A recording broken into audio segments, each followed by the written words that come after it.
What is up, everybody? Welcome back to another edition of the Sheehan Show here on Sherdog.com. My name is Sean Sheehan, and today I am bringing you a preview for Octagon 51.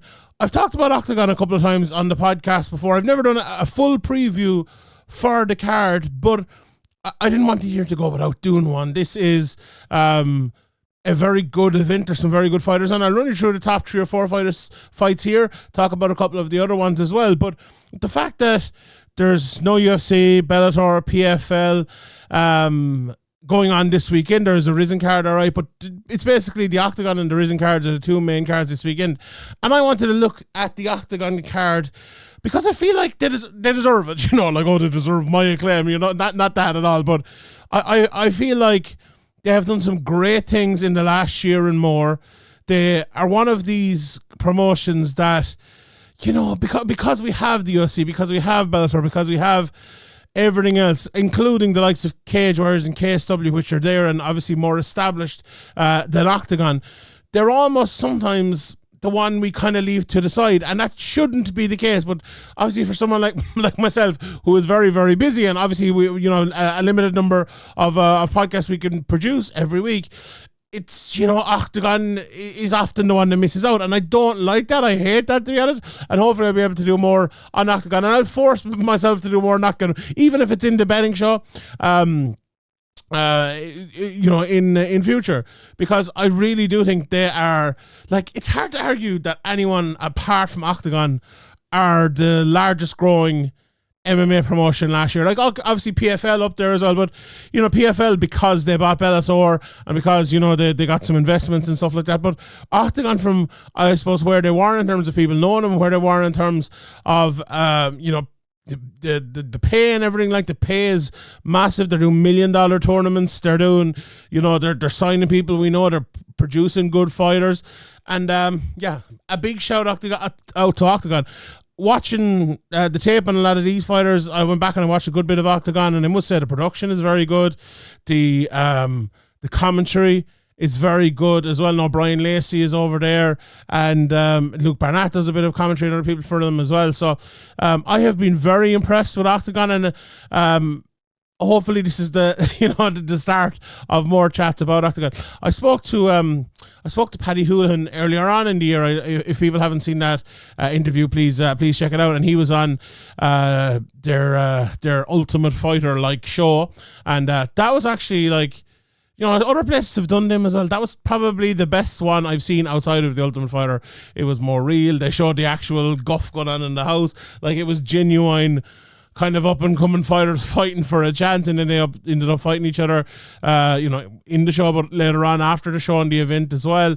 And, you know, that has really kind of not turned me on to Octagon. I knew about Octagon all along, but I was almost willfully ignoring them before that. Now, that sounds bad, but when you've just so much to do, you can't do it all. But I've kind of forced myself to tune into Octagon a little bit more. I've forced myself to keep up with Octagon a little bit more, and I've almost forced myself to do this preview. So I was forced to watch some of these fighters. So I was forced to talk about it because I think I should. I really do think I should, and that's it's on me that I haven't been. So I'm going to look at a few of these. Maybe this won't be as long as the normal previews and all of that, but we will get into it here. So it's Octagon 51. It's going down in Prague, over in the Czech Republic, in the O2 Arena on the 29th of December. So a lot of people as well, you know, you're an MMA fan, you're at home, or, you know, the other half's at work, or you're at work and you want to watch something or something like that. It's a good thing to watch when there's no UFC and everything else. So right, let's move on. Let's talk about the co-main event. Also a very good fight between Bojan Velickovic and Andreas Michailidis. 24-12-2 for Bojan. Andreas is 16-6. You know, two guys again who've been around for a good while. Bojan, Serbian steel, 34 years of age. we've seen him in Octagon now for a good while, but he was in the PFL, he was in the UFC. He fought some really, really good guys, and he was in a good stretch in the UFC. He fought Darren Till, he fought Jake Matthews over in PFL, and he fought Magomed Karamov a couple of times. He fought Aboubakar Nurmagomedov, Joseph Areno. And then over in Octagon, he's fought some really good guys as well. Carlo Prater, Lisandro Silva, Ion Surdu, who's been around for a good while, and David Cosma coming out last time out. So he's won 4 of his last 5, obviously 3 in a row in 2023, and it's probably been, the best year, I suppose, of his career. Michailidis on the other side, he's 35 years of age. Also won 3 in a row, obviously, in the tournament in 2023, but he was in the UFC before that. Lost Rinat Fakhretdinov, who's, a very good fighter, and famously, I suppose, to Alex Pereira, where he almost caught him in a submission, and how the world would have changed if Andreas Michailidis had finished him. But, he obviously beat KB Buller in the UFC. He'd fought against Modestas Bukauskas as well in the UFC, ended up losing that. But as I said, a great run again for him now since he has come back to Octagon. Bojan, I would describe him as a kick-heavy southpaw. Loves landing shots on the inside, but kind of when rushed. He, as I said, a kick-heavy southpaw. When guys come in at him, when guys kind of put him under pressure, he's really good at kind of snapping those shots on the inside. But also with the uppercuts and the elbows as well. From the inside and outside, he can throw the kicks, but the uppercut and the elbows, when it does get in the inside, he is an uppercut KO in Octagon. I was watching one of his fights, and then there was one of his fights in Octagon where he hurt one of his opponents really badly with an elbow on the feet. And, that's only kind of possible for guys like him who are long. He uses his lint and his grappling too. He's very good trips, and he passes well, with his size. A lot of submissions down through the years for him, 10 submissions out of 24 wins. So, absolutely a submission specialist when the fight goes to the ground. On the other side of it then, Michailidis, he's a few submissions in the bag as well. Not as many finishes by submission. 13 out of his 16 fights have finished inside the distance, 5 of them via that submission. And I think that kind of shows his well-roundedness. He's happy to go to war was the first thing I took down on my notes here. Insane power he showed against Glissman in that fight. He's a counter fighter, but more because of the opponent's pressuring him, I think. And he's very, very good on top. Very good, as I said, a very good offensive grappler. Very good kickboxing, and just a well-rounded guy. A tough enough fight to pick, I think. I think I'm going to lean Bojan in this one. I just think the size, I think the ability to hurt guys on the inside may be a little bit of an advantage for him. They both have, Michailidis is a way higher percentage of knockouts, but if we're talking about finishes overall, it's relatively similar. I just think at this point in their careers, maybe Bojan is a little bit, closer to his prime, even though there's only 1 year of the difference in between them. Close enough fight, I think. I'll be looking at the betting odds in the coming days, but if you're to get a better odds maybe and Michailidis, maybe go for that. But I would definitely lean Bojan in that one. All right, let's touch on a couple of the other fights. One fight I definitely wanted to touch on. It's I believe this is at a catchweight, 195 pounds, but 2 middleweights in here. Karlos Vemola against Samuel Pirat Kristofic. But I believe he's known as Pirat. So we'll talk about him. Obviously, both of these guys have fought right up at the very high level. Have fought the champion, in fact. And have been around for a good long while. Vemola, one of these guys who's 38 years of age now. He's won. Apart from losing to Kinsel in 2013, he's won 9 of his last 10 fights, something like that. A great run, beating the likes of Alex Lahore, Alexander Ilic, and many as well. He lost that to LeVay in 2019, and that's his only loss since Jack Hermanson in 2015. So, he's beaten, as I mentioned earlier, he's beaten Kinsel in that time. It's an absolutely fantastic record. He's been in there with some really, really good guys down through the years and fought them all. Obviously, having fought in the UFC back in 2011 for 2012 against the likes of Honey Marks, and he was on the Brock Lesnar versus Shane Carwin card, UFC 116, fought John Manson. So a guy that's been around for a very, very long time. And Piratin, the other side of it, 34 years of age as well. He's been a guy who's been a stalwart of Octagon, really, debuting in Octagon 2 back in 2017. And, he's been in there with the likes of David Cosma and Patrick Kinsel as well, Alex Lahore. He's to be fair now, he's lost all of those fights, but I watched a couple of those fights and he's put up a fight in all of them, and he's no easy out at all. Of the 6 losses, only 1 has been a finish. And that tells the story about him. It was the last one, in fairness. So he went, and that was against Robert Brishek. He's been to decision with Kinsel, Lahore, and all the rest of them. So for Vemola, you look at his style, it's hard wrestling, old school strength. I was listening to one of his fights in the commentary, we're talking about his cardio with his relentlessness, and that's absolutely it. He can be a wild striker at the start with big power. But if you can keep him away and keep him in the open, he can be there to be beaten. Pirat on the other side of it, then he's more of like the head down, leaning forward, waiting for you to do something, and he will throw. He doesn't throw an awful lot, but when he does, he tries to make it pay. He can be taken down. I don't think the takedown defense is the absolute best for him. He's never been submitted, obviously only finished once, but it's not exactly elite. Let's put it that way. But he has some good submissions himself. He's five wins by submission.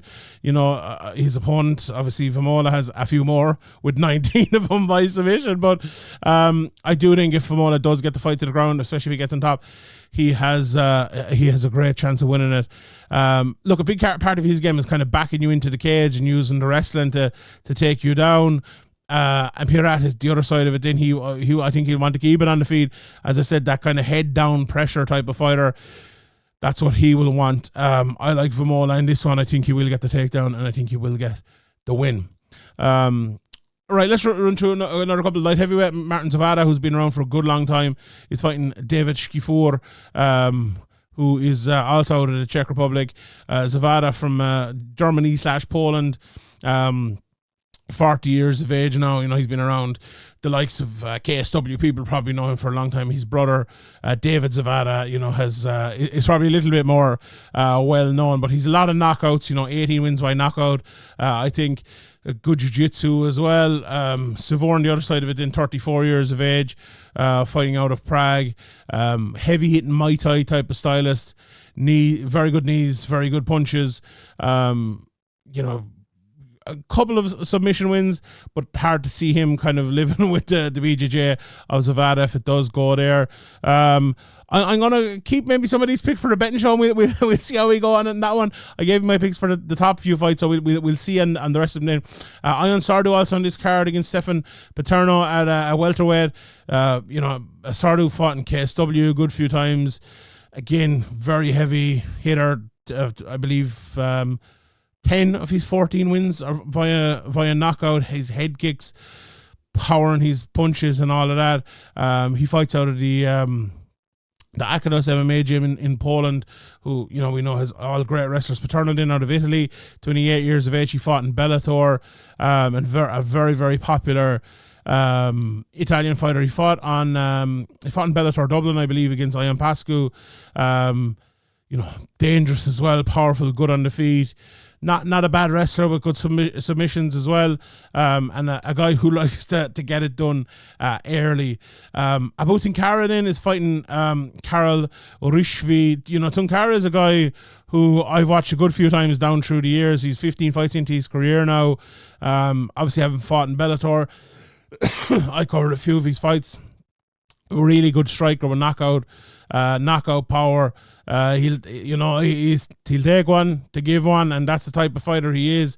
Karol on the other side of it then, I believe this is his 15th Octagon fight. Also a guy with big power, takes risks, puts it all out there, but has good submissions as well. If the fight goes to the ground, maybe he will maybe he will have a chance there as well. I mentioned as well Chiara Pacheco fighting out of the strawweight division.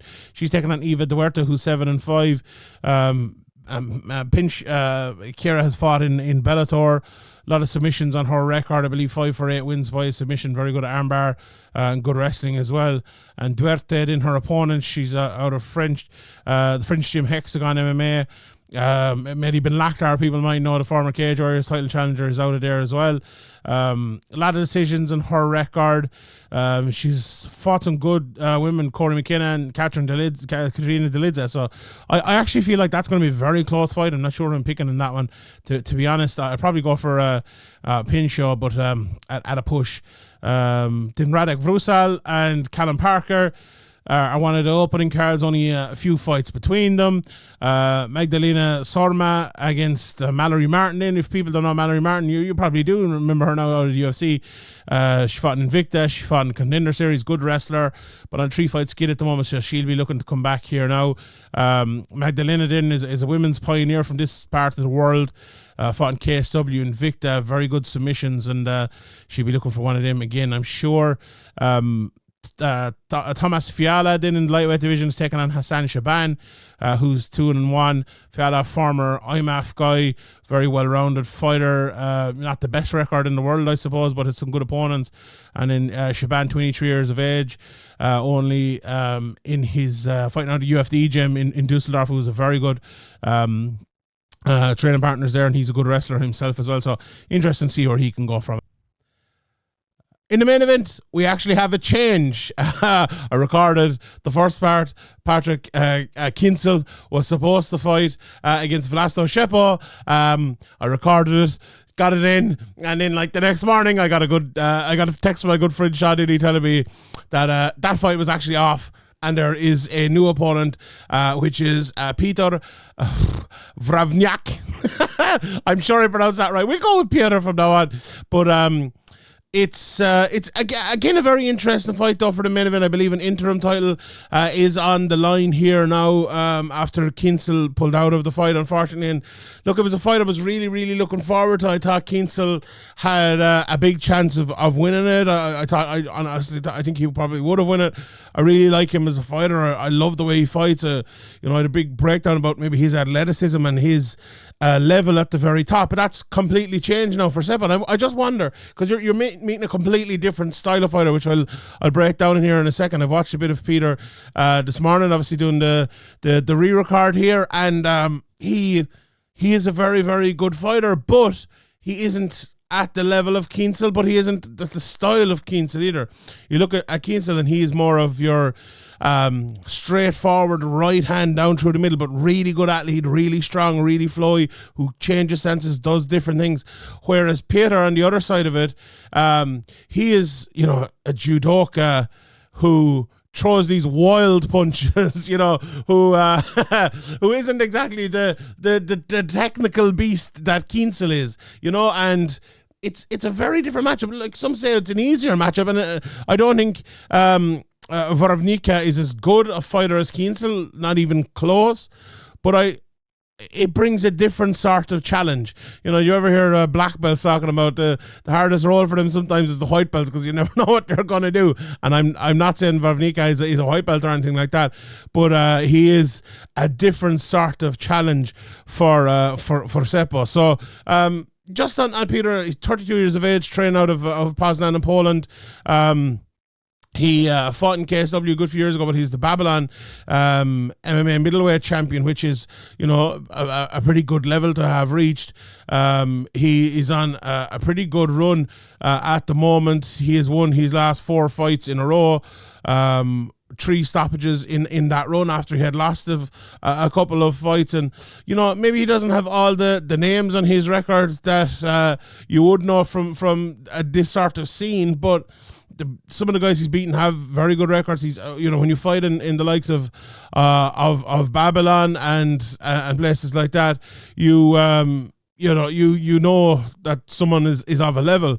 He only had the one fight in KSW and lost it, but sometimes it's tough to continue to get fights in KSW when you're only 7, 8, 9 fights maybe into your career, and that you wouldn't hold that against him at all. So you know, as I said, you can tell. I was talking to Sean about him, and he was telling me like he's a judoka coming into MMA, and he looks like that. But you look at his record then, 11 wins, 7 knockouts, 4 decisions, never submitted anyone on the ground. And I think I know the reason for it, maybe. Watching a couple of his fights this morning, he's the type of guy who trips you and gets into side control an awful lot and is strong on top. Side control is like a really bad position for getting submissions in modern mixed martial arts. And I think that's maybe part of the issue for him. But I do think he's very, very, very strong and really good at getting those trips and putting guys on the ground. And, you know, as I said, he's power on the feet, if not maybe the best boxer in the world. But, you know, he knows as well how to go long distances. You know, he's been all 3 rounds a few times, maybe not the 5 rounds, but you know, he's the type of guy who looks maybe a lot more tired than he is from watching the few fights I've seen of him. I've seen of him today, but Shep on the other side of it then is you know, I really like him as a fighter. You know, putting him up against Kinsel, very, very tough, but now that you're putting him up against Peter, it's a different proposition. 28 years of age, fighting out of Serbia, real good, a really good finisher. You know, his record here, looking at in Sherdog, 12 wins, 12 finishes, 8 knockouts, 4 submissions. You know, he's only gone to decision once when he lost to Joel dos Santos in 2022. He's only lost 2 fights, and you know, he's had loads of fights in octagon as well, loads of experience, and I think that will stand to him. You know, he's fought Hector Lombard, I believe, as well in a boxing match. So you know, he's mad. I described him the previous time I I recorded this preview as, and I'll steal the phrase from my friends over in the Cold Main Event podcast, a shit-eating wild man, because I believe that's what he is. He's, you know, probably more similar to Peter than he was to Patrick Kinsel. Not nearly as technical as someone like Kinsel, but brave and just mad. He's like a Kyle Spring, I'd describe him. But when I say Kyle Spring, he's like, he doesn't move until until something happens. Once something happens, he goes. And he's the type of guy who, do you know the way Yoel Romero fights where he throws on and then bang, one big punch? Chepo is like that, except once he throws the one punch, all the punches come. So he literally, it's like opening a tap and just letting it all flow. Everything goes. But I think it's very interesting to fight that way, you know, the weight, and just explode. We don't see it an awful lot, but he uses it very, very well. He's just absolutely no handbrake whatsoever. The problem with that, though, he does get hurt. He does leave himself open, but he kind of backs his chin against most people. And I'd be very interested to see if that works here. His opponent has never been knocked out, but, you know, Shepa will probably test that. But also Shepa's pretty good on the ground as well. He's 4 submission wins. Maybe he'll try to take him down. I know that Vravnica, he's lost 5 times and 2 of them have been by submission. So, you know, it's always a possibility when someone is like that, you know. And you'd think with a judoka they would have a few submissions, but when they have more submission losses than submission wins, there's obviously some sort of issue with that one. So overall, like, if I was to break down this fight, how do I think it'll go? I think both of them will come out here and be flying from moment one. More so Vravnica. I think he will push the pace early. I think he will land these big shots. I think he will try to take his opportunity. You know, it's on short notice, but also not too short notice. I'm recording this a good bit early, as you might gather from the Kinsel interview. So it's you know, nearly 2 weeks out. So he has a bit of notice. Not obviously not great, but he might be able to get some sort of cardio or some sort of work in that could bring him to some sort of level. You know, so I think he will push that pace early. Look, if he can't continue the pace throughout the fight, I think you can probably live with that.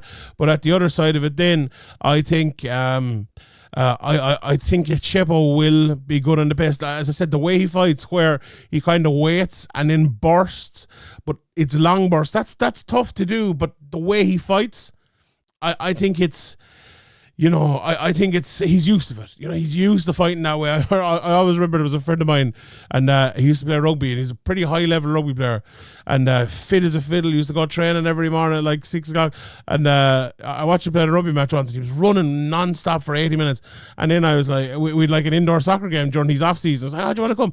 And he came, and he was running for about 5 minutes. He was, it's just a different sort of fitness.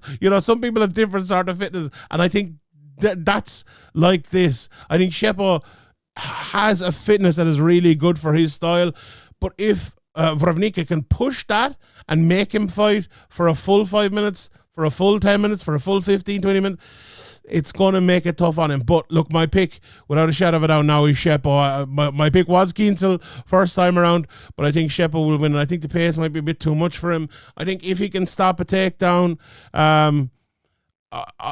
when I say the pace will be a little bit too much for him, I think he can stop the pace of Wawrinka, and I think the pace of Shepo will be too much for Wawrinka in that he won't be able to control it himself, and then he won't be able to live with Wawrinka when he brings that pace. So, I think he will possibly get on top, possibly get a submission, and if not, I think he probably has the tad more power. Maybe. Now it's tough to say that, but I think that might be the way it'll go. So I'm picking him to win in that one. Okay, bet number 1 for this week. So I had one bet. I had Patrick Kienzl as my bet for the week, and I'm re-recording it because he pulled out of his fight, and that fight isn't happening. So that's obviously very, very unfortunate. And if you hear me mention him anywhere else during this, just remember this is re-recorded and thrown back in here. So take no notice.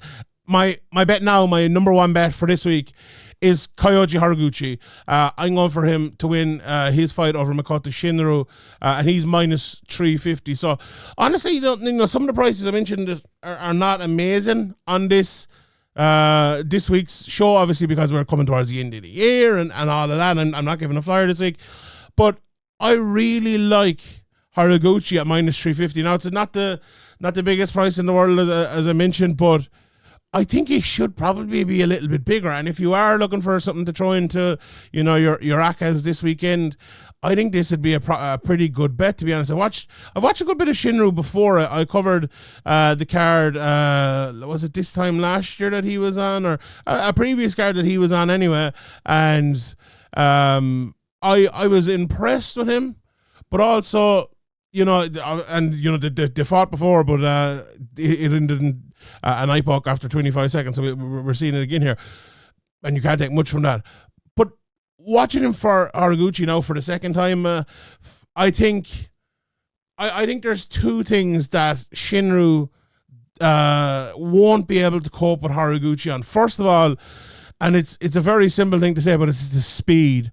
I just think Horiguchi's speed is going to be a little bit too much for him. Even though Shinryu, like, you put him up against most guys and he's very fast. I also think, and we'll talk more about that in a second, but I also think the power of Shinryu isn't going to tell as much against Horiguchi as it would against most people. And now, you might be saying, Shani, what are you talking about? He doesn't have the biggest power in the world. He's actually no knockouts in his record. Most of his fights do go to decision. But I mean more so, he hits relatively hard, but I think the power in that, I was watching one of his fights, I think it was the Dashi Kata fight, and he threw kind of a punch over the top, and Dashi got in underneath him, and Shinryu just kind of like used his hips to push him down and get on top, and that takes power to do that, and I don't think that advantage will be there over Horiguchi. In fact, I know it won't, because we've seen Horiguchi fight, lots of guys down through the years. I love the fight for Horiguchi against Masa Ikubu that he fought this time last year, because I remember watching tape going into that and thinking, oh, this guy's a pretty good wrestler. He's relentless against most guys. Will he be able to do that against Horiguchi? And then he obviously clearly wasn't. What does that show? Well, that shows two things: that Horiguchi is very good at avoiding that, but it also shows that when he gets put into that position, he's very good at defending it and very strong in those sort of areas. And I think that'll be the case here as well. Like, I do think, maybe I'm talking too much about the grappling here. I do think it will be a striking match, but just to end the grappling talk, I think if Shinru gets into a position where he could get Horiguchi down like he has with other people, I don't think it's going to happen as easily as it did. And I don't think Horiguchi is necessarily going to try a takedown here or anything, but if he gets into position and he needs to go for one, I think he can absolutely get a takedown if needed, but I don't think he will need it. But as I said, if it just so happens the fight falls down, there's a knockdown, there's a slip, I think Horiguchi will be the one who has the advantage there. But on the striking then, again, the speed, I said I'd come back to it, the speed is just so important to me here. Like, Shinru has kind of this wide open stance, and he kind of woofs that right hand or left hand even down through the middle, the way he kind of has that square stance, he can throw it from either side. But you know the way Horiguchi fights, where he kind of slides in and, you know, he throws that beautiful left hand to the body and comes up over the top with it and, you know, clinches you and throws those knees inside and stuff. He's just such a good, well-rounded fighter that I don't think a guy who has a straight up kind of, you know, pull stance, I would say, or he waits for someone to go and he just pulls the shots and tries to get you inside. I don't think that is at the level to beat someone like Horiguchi. I really, really don't. I think he's such an advantage. I think he's such a more varied striker, throws with more power. Like, you just have to look at his record. He's 15 knockouts in 13 wins and 4 submissions thrown in. There's a good few decisions, obviously, but not nearly to the level of Shinru. I just think this, you know, minus 350, I think it's too much. I think it's too big of a price, and I really, really like Horiguchi at that, and I think he will win that fight. Okay, I'm just going to do the end of betting show again, and just give the 5 bets up. All right, that is it. I'll just recap the 5 bets before I go. First bet, Horiguchi minus 350. Bojan Velickovic at plus 105. Karlos Vemola minus 800. Juan Archuleta at minus 150. And John Dodson at minus 333.